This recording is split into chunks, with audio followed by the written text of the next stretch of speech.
So, now we will start a new session and a new chapter that is on modeling of the biomedical signal. Now, if we look at our old diagram, that the overall the goal was to find out that our biomedical signal, from there that where it has gone through number of stages like amplification, filtering, A to D conversion, removal of artifact, segmentation and the event detection. Then after that we have come to the stage of the feature extraction. The previous actually the topic power spectral density estimation or periodogram, as well as our the present topic, that is modeling of the biomedical signal, both is concentrating on this part. Now, before we go further, let us get some idea about that the modeling. Let us take say a couple of points in a 2D plane. Okay. Say we have x and y axis, or if you want to take them as feature, let us take feature 1 and feature 2. Now, we get some points, we can add some more here and there, as many as you want. Now, we can keep actually the information about all. Instead of that, if we fit a say straight line on them, say we take a base fit line passing through these points, how that can help? If we are looking at keeping all this information, instead of taking two pairs of values, that is say f 1 say ith point I, f 2 I, this kind of pairs, we may just keep actually that how much is the error is there for each of these points. Okay. So, that if you just take the errors,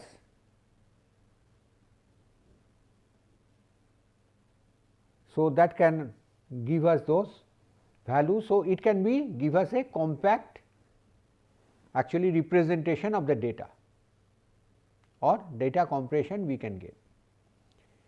More than that, what it can do actually, that is very amazing. When you think of that there is a huge amount of data, it is difficult to get the trend.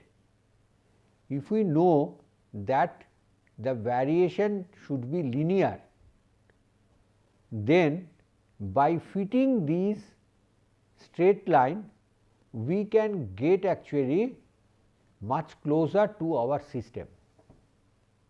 But when you have such number of data points and what can happen, you may find that instead of taking a straight line, say if I fit a parabola, it has a better fit.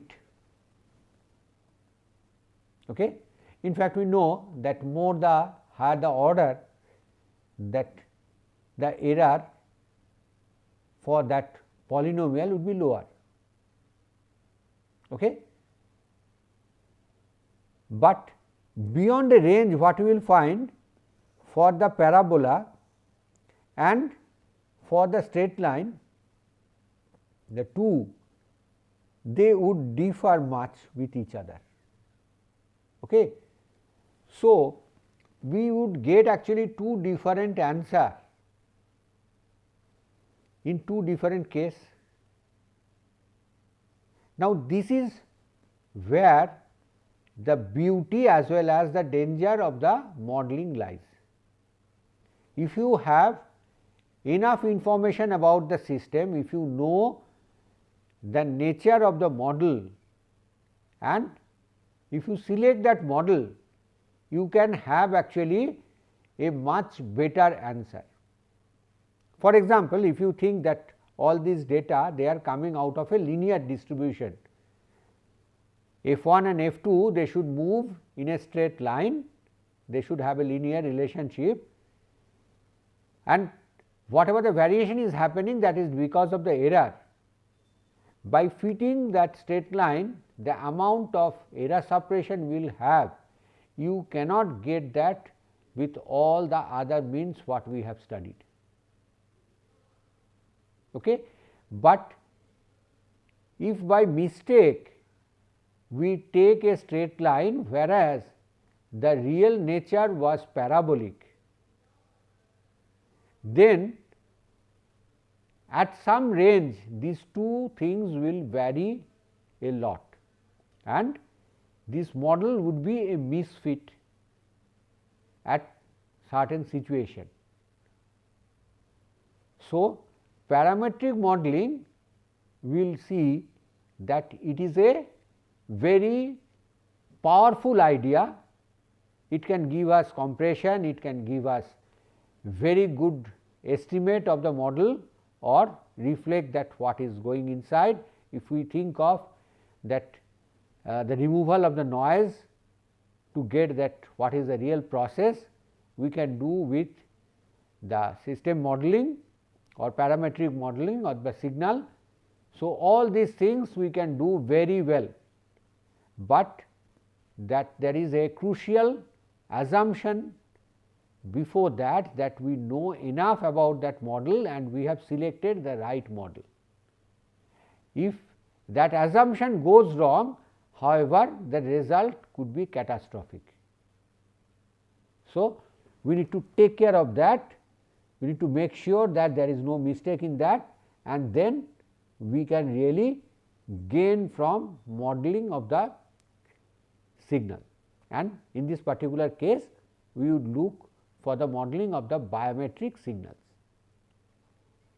So, first for that we will look at that motor unit firing pattern. So, we are talking about the EMG signal. So, for any action we know we need to activate a number of actually now these muscle fibers, and for that a number of actually neurons they need to come forward to give that signal and to excite them. So, if we take a surface electrode and collect that EMG signal, that we will get not just the output of coming from the one actually that neuron, but a number of actually neurons they are exciting those muscles. So, we are getting a summation of the that all of them, the spatio-temporal summation of those action potential we will get. Now, if we are interested to look at one particular motor neuron, then we need to consider one single motor unit or those muscles which are connected with one motor neuron. And in that case what we see that those set of muscles or muscle fibers they are excited again and again. So, there is a train of actually signal. Okay. So, train of signal that which gives rise to that single motor unit action potential. Okay. So, this is we can take a unit in our case, and what we get that this is a quasi periodic sequence. What do we mean by quasi periodic? That it is actually getting repeated and it is not exactly periodic, because the periodicity is varying, but that variation is not much, it is within a band. Okay. So, that is why we call this as a quasi periodic sequence, these pulse trends which are exciting that muscles. Now, let us look further that the interval which here we are showing first at the top that if this could be decomposed, then we could get actually the signal coming out of each of these different fibers. Okay.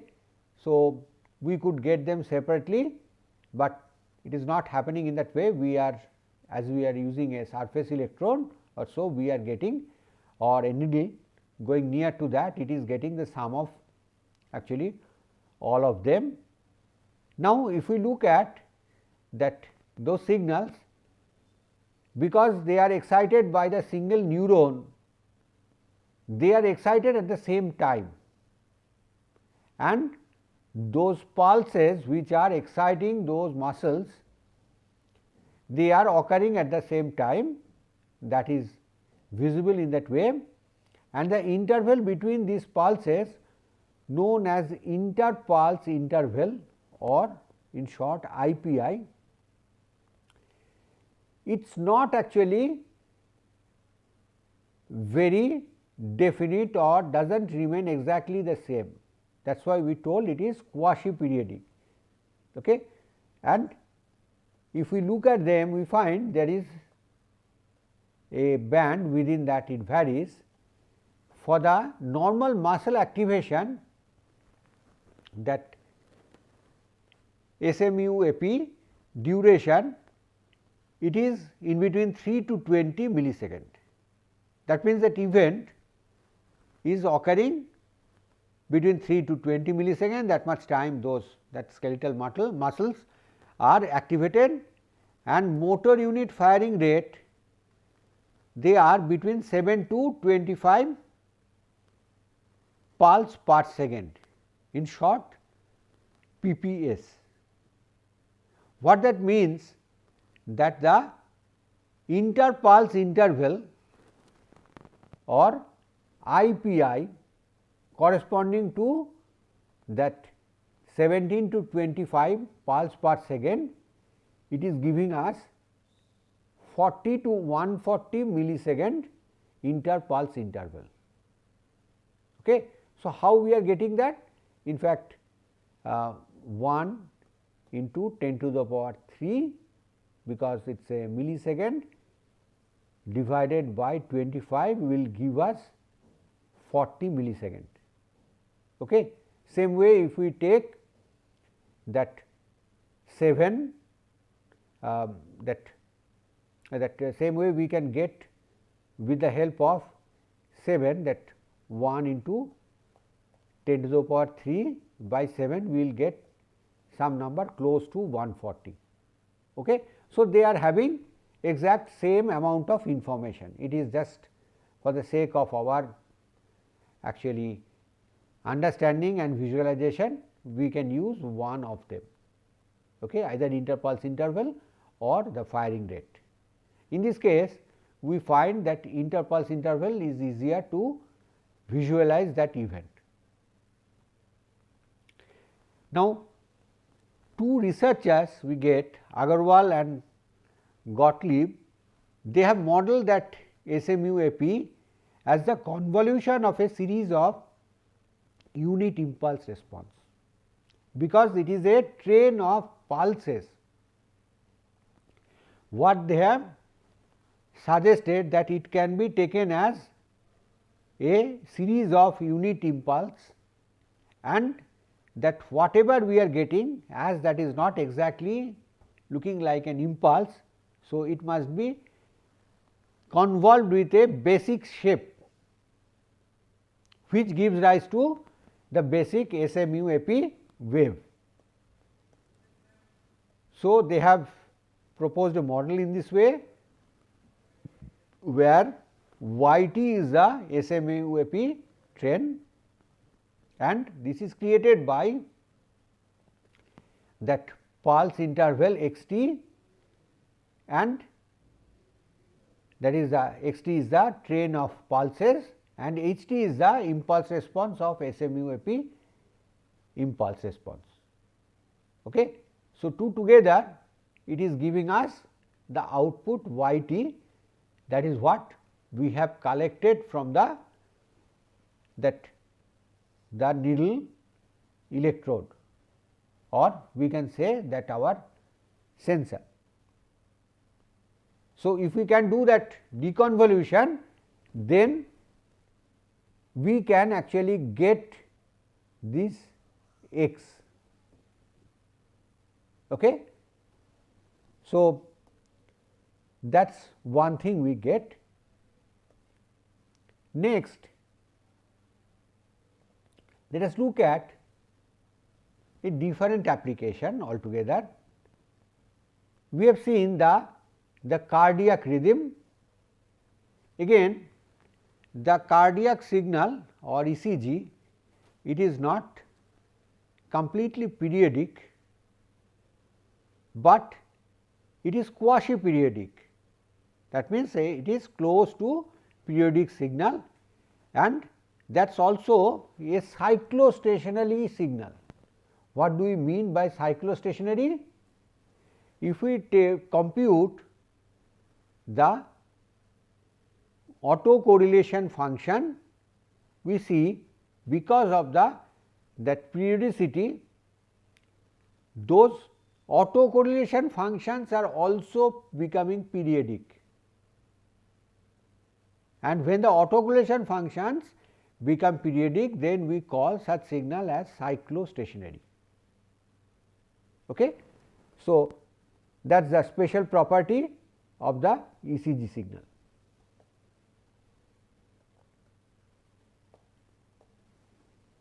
Now, each beat it is triggered by a pulse from the SA node.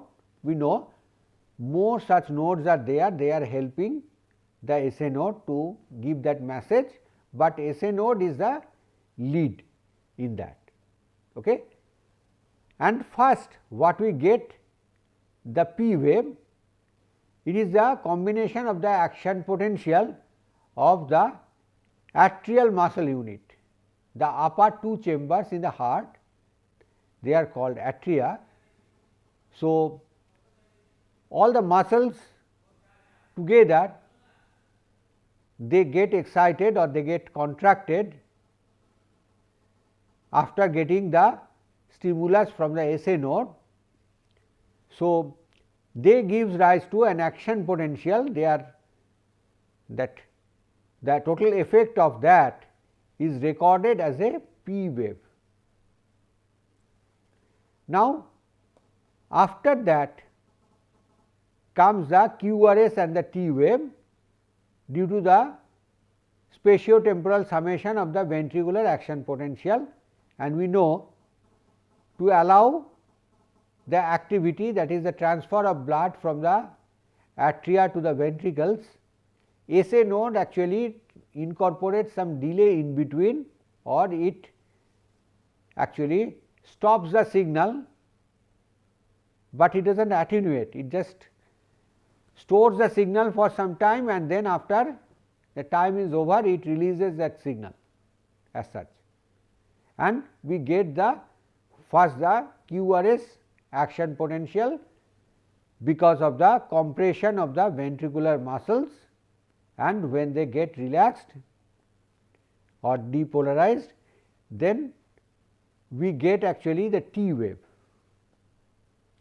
Now, for some of the disease, the rhythm or the beats are more important than the exact shapes.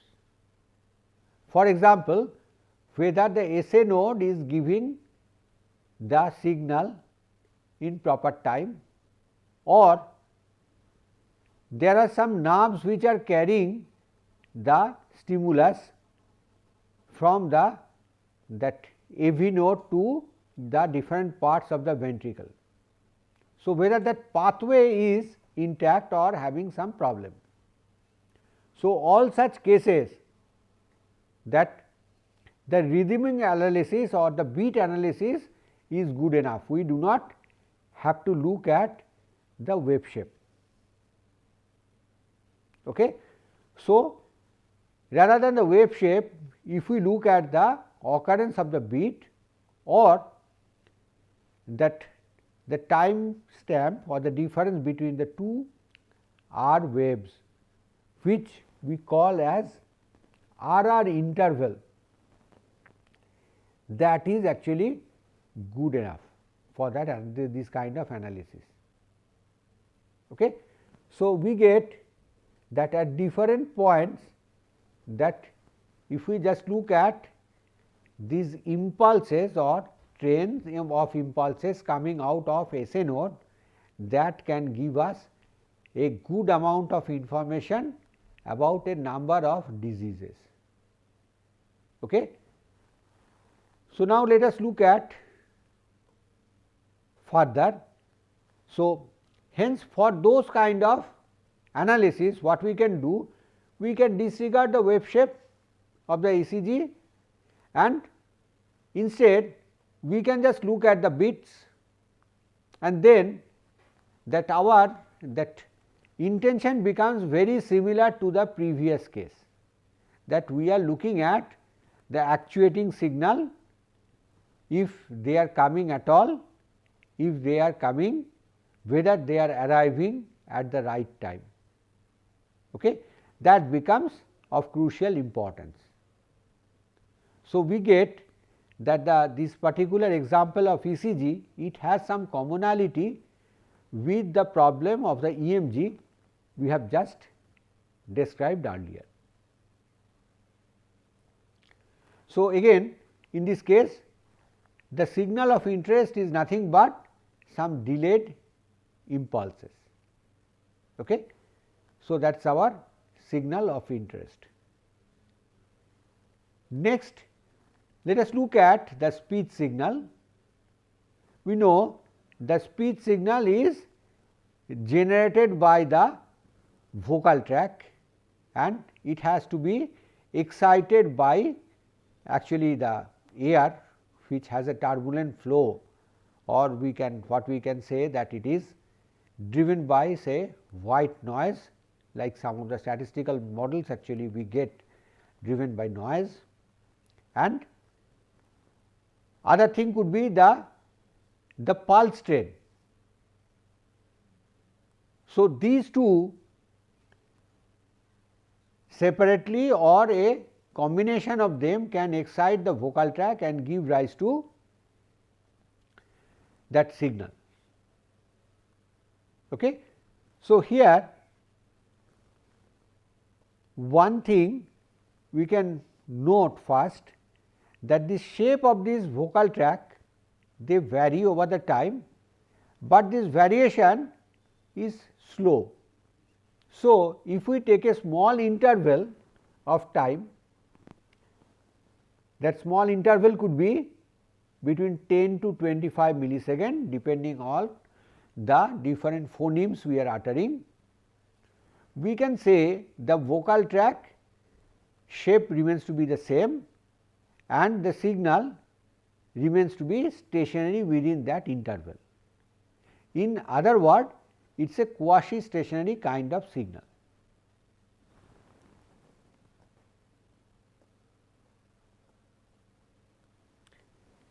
Now, when we look at the voice signal, it can be modeled as the convolution of the vocal tract with the glottal pulse train.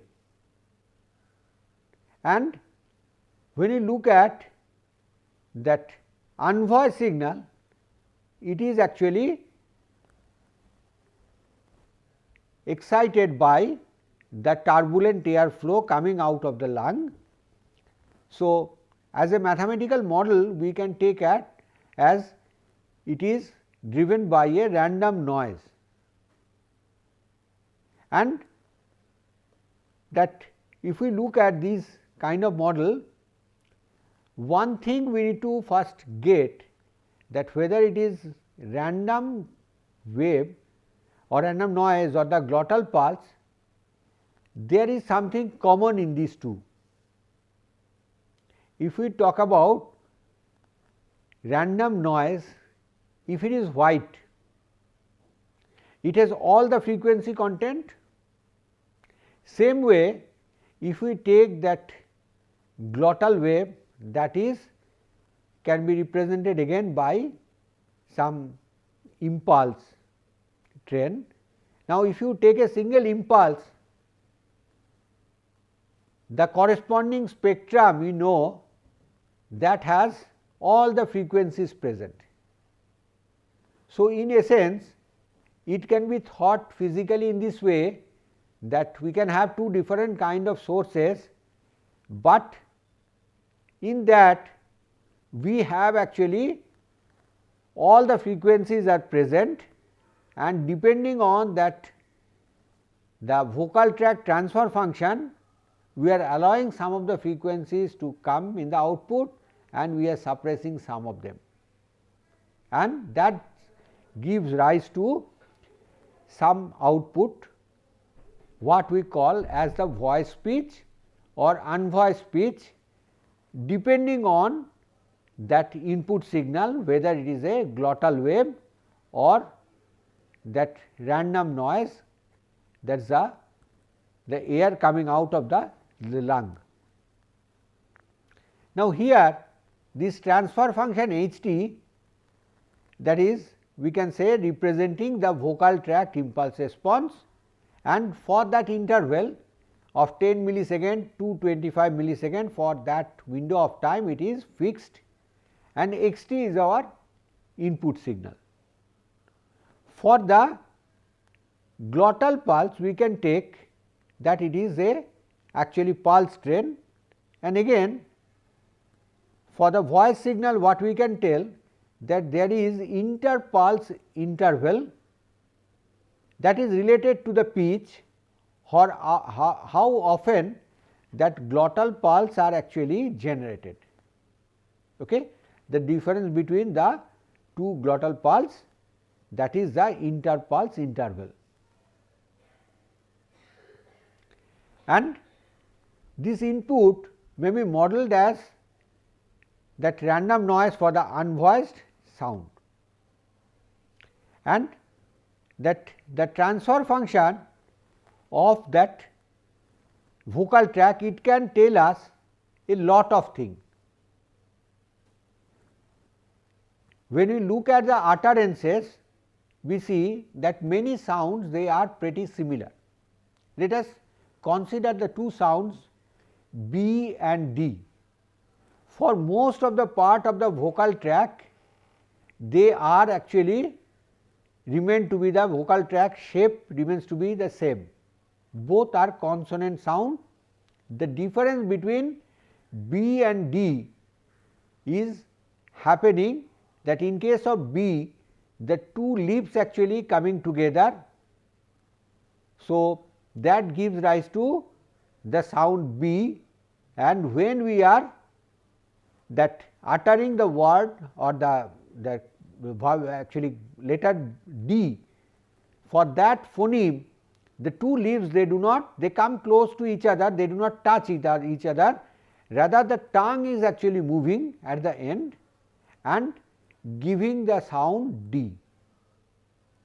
In fact, if that you do not look at the video, sometimes the B and the D, it can become actually difficult to distinguish.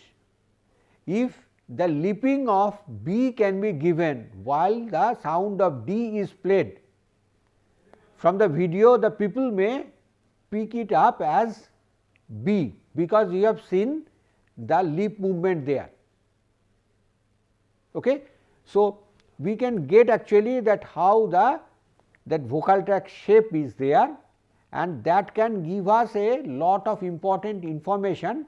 For example, that when we are interested to identify the person, that vocal tract is something like our retina.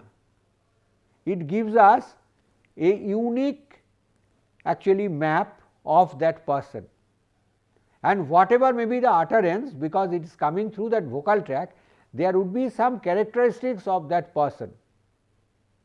The simplest thing we can look at that, even in the source we can get. For example, the pitch. For the male and the female speech, we can easily find it out without any effort. The simple reason is that the pitch for the female voice is much higher than the male voice. So, by that we can actually very easily make the difference whether it is a female speech or a male speech. And when we are actually taking a call over telephone, even a old telephone or our friend calls through an unknown number that we cannot get actually their name in the mobile phone, still from that voice we can immediately recognize that person. That is because the uniqueness of that vocal track of every person. That is the reason, just by listening to that voice we can actually recall that person or identify that person very easily. Now, we collect that enough motivation to model all such signal in a unified framework. Thank you.